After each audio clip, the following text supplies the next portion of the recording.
हाँ बेटा, कल की अपनी जो क्लास थी उसमें हमने फोकल लेंथ, आपकी मतलब फोकस दूरी क्या होती है ये सीखा, और किसकी फोकस दूरी पॉजिटिव होगी किसकी नेगेटिव होगी, साइन कन्वेंशन के अकॉर्डिंग वो भी हमने सीखा। तो हम आज आगे टॉपिक स्टार्ट करते हैं। फोकस दूरी व वक्र त्रिज्या के मध्य संबंध किसी गोलीय दर्पण के लिए, चाहे आपका उत्तल हो चाहे आपका अवतल हो, हर प्रकार के गोलीय दर्पण के लिए ये रिलेशन सेटिस्फाई हो। ठीक है ना? तो सब बच्चे मेरा चैनल सब्सक्राइब करें जरूर और आगे ध्यान से देखें। तो बेटा जैसे अब हमें पता है कि वजह से मैं इस संबंध ये रिलेशन निकालना मुझे एफ व स्मॉल कैपिटल आर के मध्य। तो बेटा जैसे या मान लीजिए ये आपका अवतल गोलीय दर्पण है, ठीक है ना? ये आपका अवतल गोलीय दर्पण है और आपको बताइए अवतल गोलीय दर्पण क्या होता है। यदि गोले का उभरा हुआ सतह पॉलिश वाला है, मतलब हम अपना चेहरा 10वीं सतह से देख रहे हैं, तो वो दर्पण क्या होता है आपका अवतल गोलीय दर्पण। तो ये मुख्य अक्ष है, ठीक है ना आपकी, और ये मुख्य अक्ष दर्पण जिस पॉइंट में काटते हैं हम ध्रुव मानते हैं। बेटा एक्चुअल में दो प्रकार की किरणें हम दर्पण पर आपतित करते हैं। एक होती है हमारी पैराएक्सियल रे और एक होती है आपकी मार्जिनल रे। पैराएक्सियल को साइन समाक्षीय कहते हैं और मार्जिनल रेज को हम उपाक्षीय किरणें बोलते हैं। तो ऐसा समझो कि जो रेज, ठीक है ना, बिल्कुल इस दर्पण के पास से होकर जा रही है, जैसे मान लीजिए दर्पण है आपका, ठीक है ना, तो इस दर्पण के बिल्कुल ध्रुव के पास से होकर जा रही है, ठीक है, जो रेज दर्पण के बिल्कुल ध्रुव से पास से होकर जा रही है, बिल्कुल इसके पास से होकर, बेटा ये वाली रेज कहलाती है आपकी पैराएक्सियल रेज, ठीक है। उपाक्षीय किरणें जो कि हिंदी में सही नहीं पता क्या होता है, और जो किरणें ध्रुव से काफी दूरी पर जाती है ये वाली, इन्हें बोलते हैं मार्जिनल रेज। तो एक्चुअल में अपने सिलेबस में जो भी डिस्कशन है वो पैराएक्सियल रेज के लिए, इन किरणों के लिए ही अपने सभी डेरिवेशन किए गए हैं। बेटा इन किरणों के लिए अपने डेरिवेशन नहीं है, ठीक है। तो आपको ये बात अपने माइंड में पहले से ही फिक्स कर लेनी है कि हम जो पढ़ाई कर रहे हैं वो वास्तविक दर्पण की हमारे जितने भी फॉर्मूले हैं, जितने भी डेरिवेशन हैं, वो इतने बड़े उसके लिए नहीं है कि बहुत बड़े दर्पण के लिए हो। अपने जो फॉर्मूले हैं वो किसके लिए हैं? अपने फॉर्मूले एक छोटे से दर्पण के लिए, मतलब बिल्कुल इतने इस दर्पण के लिए, ठीक है। ये बात जरा से इस दर्पण के लिए क्या है, अपने फॉर्मूले वैलिड हैं, बड़े दर्पण के लिए फॉर्मूले वैलिड नहीं है, ठीक है। तो हम लोग जो पढ़ाई करेंगे वो कैसे दर्पण पर करेंगे? बिल्कुल छोटे दर्पण। अब ऐसे में इसको मैंने जूम कर दिया, मैंने इसको 50 टाइम्स जूम कर दिया, ये आपका दर्पण है। आप जो पढ़ाई करेंगे आपके दिमाग में दर्पण है वो ऐसे दर्पण के लिए आप इसको 50 टाइम्स जूम करके इसका आप डायग्राम बना रहे हो। तो बेटा मैं अब इसका जूम इन करके डायग्राम बना रहा हूं, तो वो डायग्राम कुछ ऐसा होगा, ठीक है। तो जो मैंने बनाया ये वाला, तो ये आपका एक अवतल गोलीय दर्पण है जिसको मैं जूम करके दिखा रहा हूं, ठीक है। आपके माइंड में बिल्कुल सेट रहना चाहिए कि रियलिटी में ये दर्पण क्या बहुत ही छोटा है। इस दर्पण पर जो भी हम किरण डालेंगे वो किरण कहां से होकर जाएंगी? वो किरण इस ध्रुव के पास से होकर जाएंगे, क्लियर। तो अब मुझे एफ और आर के मध्य रिलेशन निकालना, तो बेटा मैंने क्या किया, मुख्य अक्ष के समांतर प्रकाश की किरणों को आपतित किया। अब मुझे बताया कि जो रे मुख्य अक्ष के समांतर होती है, ठीक है, वो परावर्तन के बाद मुख्य अक्ष के जिस पॉइंट से वो हो जाएगी, मुख्य अक्ष को जिस पॉइंट में काटेगी वो पॉइंट आपका, वो बिंदु आपका मुख्य फोकस कहलाता है। तो ये आपका मुख्य फोकस हो गया, और मुख्य फोकस और इस ध्रुव के बीच की जो दूरी होती है बेटा, इसे हम क्या बोलते हैं? फोकस दूरी, स्मॉल है, क्लियर। ये इसका वक्रता केंद्र है सी। वक्रता केंद्र सी क्या होता है आप जानते हो कि ये दर्पण जिस गोले का भाग है उस गोले के केंद्र क्या बोलेंगे हम, वक्रता केंद्र से, जिसकी दूरी कितनी हो गई, कैपिटल आर। ठीक है, अब मैंने बताया कि जो इस पे अभिलंब होगा कैसे होगा, क्योंकि सी से खींची गई दर्पण पर कोई भी लाइन अगर हम सी से डालें तो वो लाइन क्या होती है, सी से खींची गई लाइन त्रिज्या रेडियस होती है जो हमेशा क्या होती है, दर्पण पर लंबवत होगी। तो ये आपका अभिलंब हो गया सी एन। अगर ये वाला एंगल आपका थीटा है तो ये आपतन कोण अगर थीटा है तो परावर्तन कोण में क्या होगा, थीटा होगा। ये आपके परावर्तन का नियम है। बेटा देखो ये थीटा, तो अगर ये वाला एंगल थीटा है तो ये वाला भी क्या होगा आपका थीटा होगा, क्योंकि ये वाली लाइन के दूसरे पहले। अब ये थीटा और ये भी थीटा, तो ये वाला कितना होगा आपका, त्रिभुज के दो अंत समूह कोणों का योग क्या होता है, बहिष्कोण का होता है, ये आपका 2 थीटा।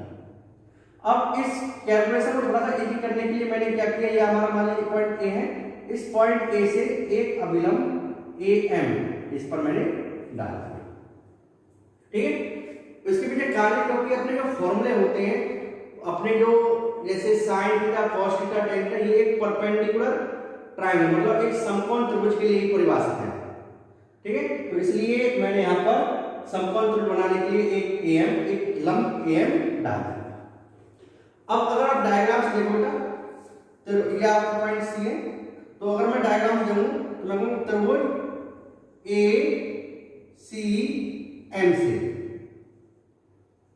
जो टेन थीटा होगा, त्रिभुज ए से टेन थीटा क्या होगा, टेन थीटा होता है लंब बटे आधा, तो लंब कितना आपका एम और आधा कितना आपका सी है। ठीक है, इक्वेशन नंबर 1। अब यह इक्वेशन बाद में दे देंगे। अब इधर देखो बेटा, अब मुझे पता है कि जो दर्पण है, दर्पण अत्यंत छोटा है। मैं आपको पहले बता चुका हूं कि हम जो पढ़ाई कर रहे हैं कैसे नौकरी कर रहे हैं, मार्जिनल रे। तो वास्तव में ये दर्पण जो होगा ये बहुत ही छोटा होगा। जब बहुत छोटा होगा तो रियलिटी में ये जो किरण ए है वो वास्तव में कहां पर है, जस्ट पी के समीप है। यहाँ पर जब ये पी के जस्ट समीप होगी तो इमेजिनेशन करो, जब ये पी के जस्ट समीप होगी तो ये लाइन नीचे गिराती जाएगी, और जब ये लाइन नीचे गिराती जाएगी तो जो एंगल थीटा ये बहुत छोटा होता जाएगा। तो हम कह सकते हैं ये थीटा क्या होगा, बहुत ही छोटा होगा। तो दर्पण अत्यंत छोटा है,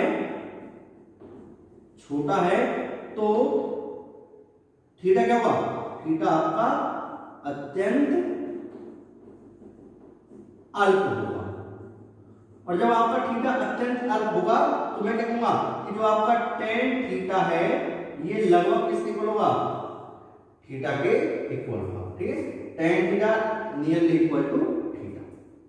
क्लियर, ये तो यहां से, तो आपका यहां से tan theta equal to theta, तो आपका कितना आ गया, थीटा इक्वल टू कितना आ गया, am डिवाइड बाय cm।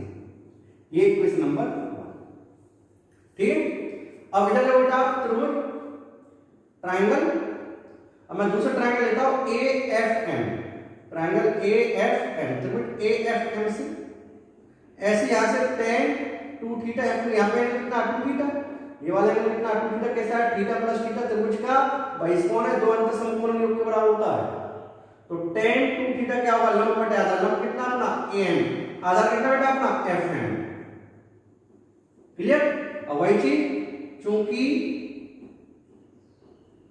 दर्पण अत्यंत छोटा है तो क्या होगा, तो tan 2 थीटा लगभग किसके इक्वल होगा, आपका 2 थीटा के इक्वल होगा। तो यहां से this imply 2 theta equal to क्या आ गया आपका am अपॉन fm। ये क्वेश्चन नंबर 2। तो अगर मैं समीकरण 1 और 2 से देखूं, समीकरण 1 और 2 से अगर मैं समीकरण 1 और 2 से बेटा चर्चा करता हूं, देखो ये theta equal to m upon cm, यहां पे 2 theta equal to m upon fm। अगर मैं थीटा की वैल्यू पुट करूं इसमें तो आपका इससे क्या आएगा, देखो तो आपको क्या आएगा, तो 2 थीटा क्या कर दिया आपने, am divide by cm equal to am divide by fm। Clear बेटा, तो यहां से 2 am cm कैंसिल हो जाएगा, 2 divide by cm equal to क्या आएगा आपको 1 डिवाइड बाय fm। अब देखो साइन कन्वेंशन, अपने साइन कन्वेंशन क्या है कि दर्पण में जितनी भी डिस्टेंस होती है, जितनी भी दूरियां होती हैं वो सभी कहां से मेजर की जाती है, ध्रुव से। तो अगर सभी दूरियां ध्रुव से मेजर की जाती हैं तो बेटा यहाँ पे तो अपनी दूरियां कहाँ से है, सी एम और एफ एम, ये क्या है, ये तो हम तो एम से मेजर करेंगे। तो अब हमें पता है कि ये दर्पण क्या बहुत ही छोटा है। जब ये दर्पण बहुत ही छोटा होगा तो रियलिटी में जो ये वाली किरण है, ये वाली किरण कहाँ पर होगी, जस्ट पी के पास होगी, जस्ट पी के पास। जैसे यहाँ पर अगर मैं इस पी से जस्ट एक अभिलंब डालूं तो बेटा ये अभिलंब वास्तव में कहाँ पर आएगा, पॉइंट पी पर आएगा। क्योंकि मैंने आपको पहले बता दिया, मैंने आपको जूम करके दिखाया हुआ है, ठीक है ना। तो क्योंकि अपना दर्पण क्या है, चूंकि दर्पण अत्यंत छोटा है, तो अत्यंत छोटा है तो बिंदु M, बिंदु P के अत्यंत समीप होगा। बिंदु M बिंदु P के क्या होगा, अत्यंत समीप होगा। और जब बिंदु M बिंदु P के अत्यंत समीप होगा तो हम क्या कर सकते हैं कि जो FM है वो लगभग किसके इक्वल है, FP के। बोलो आए। और जो आपका FM इक्वल टू FP और आपका जो CM है वो किसके इक्वल है, CP के। तो यहां से आपका CA अगर हम यहां से देखें तो दिस इंप्लाइज, अगर मैं इसको ऐसे कर दूं, ये मान लीजिए इक्वेशन 3 है, तो समीकरण 3 से, तो बेटा समीकरण 3 से क्या आ गया आपका, 2 divide by CP equal to 1 divide by FP। बोलो आएगा। अगर आपका ये आएगा तो अब यहां पे मैं साइन कन्वेंशन यूज कर रहा हूं, ठीक है, using sign convention, using sign convention चिन्ह परिपाटी, जो हमने चिन्ह परिपाटी मानी है। तो चिन्ह परिपाटी क्या मानी बेटा हमने, मैंने क्या बताया आपको कि जितनी भी दूरियां होंगी वो कहां से मेजर की जाएंगी, ध्रुव से, ठीक है। तो ध्रुव से इधर वाली पॉजिटिव, इधर वाली दूरी नेगेटिव। अब देखो P से F की दूरी इधर है जो नेगेटिव ली जाएगी, और P से C की दूरी क्या है, इधर है जो ली जाएगी नेगेटिव। तो इसके बाद FP भी नेगेटिव और CP भी नेगेटिव। तो आप कह सकते हो क्या कि जो आपकी FP है ये क्या होगी, माइनस F, और आपकी CP क्या होगी, माइनस R। तो अगर मैं वैल्यू रखूं तो this implied 2 divide by minus R equal to 1 divide by minus F। तो this implied F equal to क्या गया आपका, R by 2। Clear. So this is the relation between F and R। तो बेटा F और R पर ये relation होता है, फोकस दूरी, वक्र त्रिज्या क्या होती है आदि आती है। कभी कभी बच्चों को पास कराने के लिए बोर्ड वाले एक सिंपल सा क्वेश्चन पूछ लेते हैं कि भाई अगर फोकस दूरी किसी गोलीय दर्पण की 20 सेंटीमीटर बताओ, उसकी वक्र त्रिज्या क्या होगी, तो आप लोगों को 40 सेंटीमीटर, या वक्र त्रिज्या 60 सेंटीमीटर, फोकस दूरी क्या होगी 30 सेंटीमीटर, है ना। तो आप ये सिंपल कर सकते हो, यहां तक आप नोट करो। हाँ जी, आपका नेक्स्ट टॉपिक है दर्पण सूत्र, मिरर फॉर्मूला। बेटा दर्पण सूत्र क्या है, 1/f equal 1/v plus 1/u। जो ये वाला फॉर्मूला है, इस फॉर्मूले को ही हम मिरर फॉर्मूला कहते हैं, ठीक है। तो मुझे इस फॉर्मूले का डेरिवेशन करना है। यहां पर जो एफ है वो फोकस दूरी होती है दर्पण की, वी प्रतिबिंब की दूरी होती है, और यू वस्तु दूरी। तो आपसे कहा जाएगा दर्पण सूत्र क्या है, तो आप क्या लिखोगे, दर्पण सूत्र क्या है, वस्तु की दूरी u, प्रतिबिंब दूरी v और फोकस दूरी f। वस्तु दूरी u, प्रतिबिंब दूरी v और फोकस दूरी f के मध्य संबंध व्यक्त करने वाले सूत्र को ही दर्पण सूत्र कहते हैं, ठीक है। आप लिख लो बेटा। अब मुझे इस सूत्र की उत्पत्ति करनी है, मतलब इसको प्रूव करना है, इसका डेरिवेशन करना है, इसकी उत्पत्ति करनी है कि ये दर्पण सूत्र आया कैसे। तो आपके अगर पेपर में क्वेश्चन आता है तो इस तरीके से आएगा कि किसी गोलीय दर्पण के लिए दर्पण सूत्र की उत्पत्ति कीजिए। अब उसमें ये स्पेशली नहीं दिया हुआ कि उत्तल के लिए करनी है, अवतल के लिए, तो आप किसी भी दर्पण की सहायता से कर सकते हो। तो मैं इसे अवतल दर्पण के लिए कर रहा हूँ, इसके लिए कर रहा हूँ अवतल दर्पण के लिए। तो ठीक है, मैं इसकी उत्पत्ति कर रहा हूँ इसके लिए अवतल दर्पण के लिए।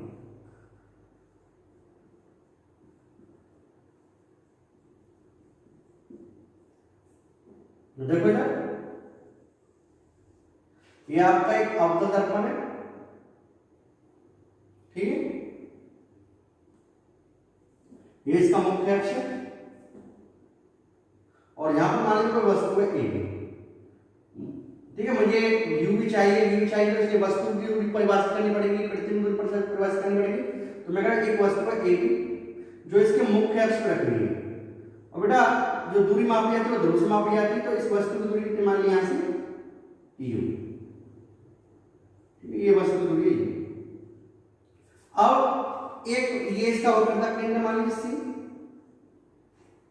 तो बेटा हमें पता है कि मुझे प्रतिबिंब बनाने के लिए कम से कम कितनी किरणें हमें बनानी पड़ेंगी, कम से कम 2, क्योंकि प्रतिबिंब बनता तो अनंत किरणों के कारण है, ठीक है, अनंत किरणें होती है इसके पीछे बनाने की, बट हमें दिखाने के लिए कितने बनाए थे 2। तो मैं यहाँ पर 2 किरणें पास कर रहा हूँ। एक किरण बेटा आपको ध्यान रखना पड़ेगा, इसके डायरेक्शन के लिए एक किरण को मैंने ध्रुव पर आपतित किया।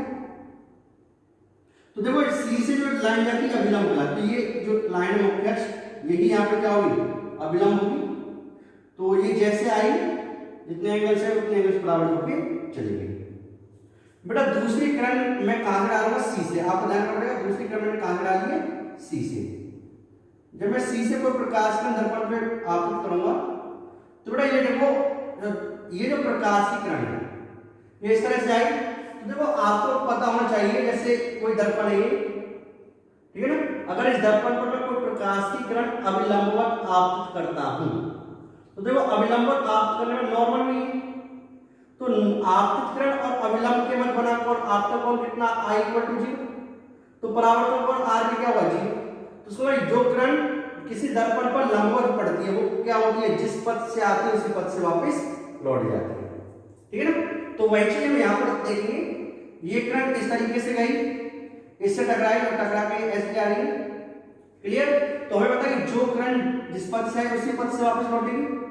तो बेटा अब ये जो किरण है ये किरण बिंदु सी से होकर जा रही है, जब ये बिंदु सी से हो गई तो सी से कोई भी लाइन अगर हम दर्पण के पीछे वो अभिलंब कहलाती है। इसका मतलब ये जो प्रकाश की किरण है ये कैसे पड़ी, अभिलंबवत, और जो प्रकाश की किरण दर्पण पर अभिलंबवत पड़ती है वो जिस पथ से आती है उसी पथ से वापस लौट जाती है। तो ये ऐसे इस तरीके से वापस लौट जाएंगे।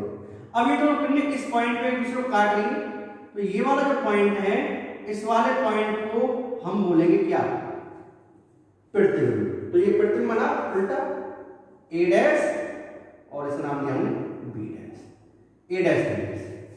तो बेटा प्रतिबिंब की जो दूरी है वो होती है आपकी V, तो मैं कह रहा हूं प्रतिबिंब की दूरी वो कितनी है आपकी V, ठीक है, ये वस्तु दूरी आपकी है, प्रतिबिंब दूरी आपकी V। अब अपना जो दर्पण सूत्र है, ठीक है, अब यहां से मुझे एक डेरिवेशन की उत्पत्ति करनी, तो मैं कोई 2 सिमिलर ट्रायंगल लूंगा, तो 2 समरूप त्रिभुज कौन सी है, ABC और A dash B dash P, नहीं ABP और A dash B dash P, समरूप त्रिभुज ABP व A dash B dash P से। तो बेटा समरूप त्रिभुज A डैश ABP व A dash B dash P से अगर हम देखें तो हमें पता है कि समरूपता प्रमेय को क्या कहती है कि वह जो भुजाएं होती है समरूप त्रिभुज भुजाएं क्या होती है, अनुपातिक होती है। तो इसलिए हम कह सकते हैं A dash B dash upon AB equal to क्या होगा, A dash B dash upon AB equal to क्या होगा, B dash P upon BP। तो B dash P divide by B, ये आपकी इक्वेशन 1, समीकरण नंबर 1। दूसरा बेटा त्रिभुज जो हम लेंगे वो लेंगे ABC और A डैश B डैश। तो त्रिभुज ABC व सब कैसे बेटा समरूप त्रिभुज ABC व A dash B dash C से। मुझे पता है बजाय अनुपात होती है, तो यहां पे लिखेंगे हम A dash B dash upon AB equal to क्या होगा, B dash C upon BC, ये समीकरण नंबर 2, ठीक है। B dash C upon C, देखो बेटा इधर B dash C A dash B dash upon AB B dash C upon BC, ये वाला, ठीक। अब समीकरण 1 और 2 से हम देखें तो दोनों की लेफ्ट हैंड साइड LHS दोनों की समान है, समीकरण 1 व 2 से। अगर हम देखें तो दोनों की क्या समान है, LHS समान है, तो दोनों की क्या होगी, RHS की क्या होगी, समान होगी। तो हम क्या बोलेंगे यहाँ से, this implied B dash P upon DP equal to क्या होगा, B dash C upon BC। एक चीज ध्यान रखना, मैं ये सारा कुछ केवल स्कूलिंग लेवल में पढ़ा रहा हूँ, इसमें मैं बिल्कुल भी कंपटीशन लेवल बिल्कुल ऐड नहीं कर रहा। जो आपका पाठ्यक्रम स्कूलिंग का है उसी के अकॉर्डिंग मैं आपको यहाँ पे पढ़ा रहा हूँ। तो ये आपकी इक्वेशन थी। अब देखो बेटे यहाँ पे तो B डैश P और BP। अब देखो जो आपको मेन चीज पता, आपको B डैश P पता है, आपको BC पता है, सॉरी B डैश P पता है और BP पता है, आपको BC नहीं पता और B डैश C नहीं पता। तो ये हमारा क्या है, तो ये हमें निकालना पड़ेगा। एक चीज देखो बेटा ऐसे, अगर मैं ये वाली दूरी मेजर करूं C से, तो C से ये वाली दूरी क्या कहलाती है, ये वक्र तैयार होगी C से वाली CP। तो यहाँ पे CP क्या है, आपकी R है, ध्यान रखना CP क्या आपकी R, और ये AB क्या आपकी E, ठीक है, ये वाली दूरी क्लियर। तो अगर मैं अब मुझे B डैश C और BC नहीं पता, तो बेटा B डैश C चित्र से अगर हम देखें, चित्र से, तो चित्र से B डैश C किसके इक्वल है, देखो ध्यान से B डैश C, तो B डैश C क्या होगा, B डैश C कैसे निकाल सकते हैं, B डैश C CP में से अगर हम B डैश P माइनस कर दे, CP में से इतने में से अगर ये माइनस कर दे ये वाला, तो क्या आ जाएगा B डैश C। तो क्या कहूंगा, B डैश C क्या होगा, CP minus B dash C। इस तरीके BC क्या होगा, BC देखो बेटा BC अगर मैं BP में से CP माइनस करूं तो BC आ जाएगा BP माइनस CP, यहां से BP माइनस CP। समीकरण 3 में रखूं, समीकरण 3 से अगर मैं समीकरण 3 में वैल्यू रखूं तो क्या होगा, समीकरण 3 से क्या आ जाएगा, तो B dash P upon BP equal to क्या आया, CP minus B dash P divide by BC से क्या आया, BP माइनस C। ये इक्वेशन 4। अब आपको B डैश P, BP और CP को रखनी है, तो हम साइन कन्वेंशन का यूज करेंगे। इधर लिख रहा हूं, तो बेटा using sign convention, using sign convention चिन्ह परिपाटी लेने पर जो आपने चिन्ह परिपाटी बनाई है, तो अगर मैं साइन कन्वेंशन का यूज करूं तो आपको पता है कि सभी भैया P समाप्त नहीं, P से इधर वाली पॉजिटिव, P से इधर वाली नेगेटिव। देखो यहां पर P से सभी दूरी इधर, ये भी इधर, ये भी इधर, ये इधर, तो आप क्या बोलोगे, B डैश P, बेटा B डैश P ये प्रतिबिंब में V, तो क्या ये माइनस V। BP क्या बेटा, BP आपका ये वाली दूरी माइनस E और CP आपकी माइनस R। अगर मैं ये वैल्यू यहां पुट करूं तो क्या है, देखो this implied B dash P कितना आपका, B डैश P आपका माइनस B अपॉन BP क्या बेटा आपका minus A equal to CP minus R minus B dash P क्या आपका minus V divide by BP minus U minus CP minus R।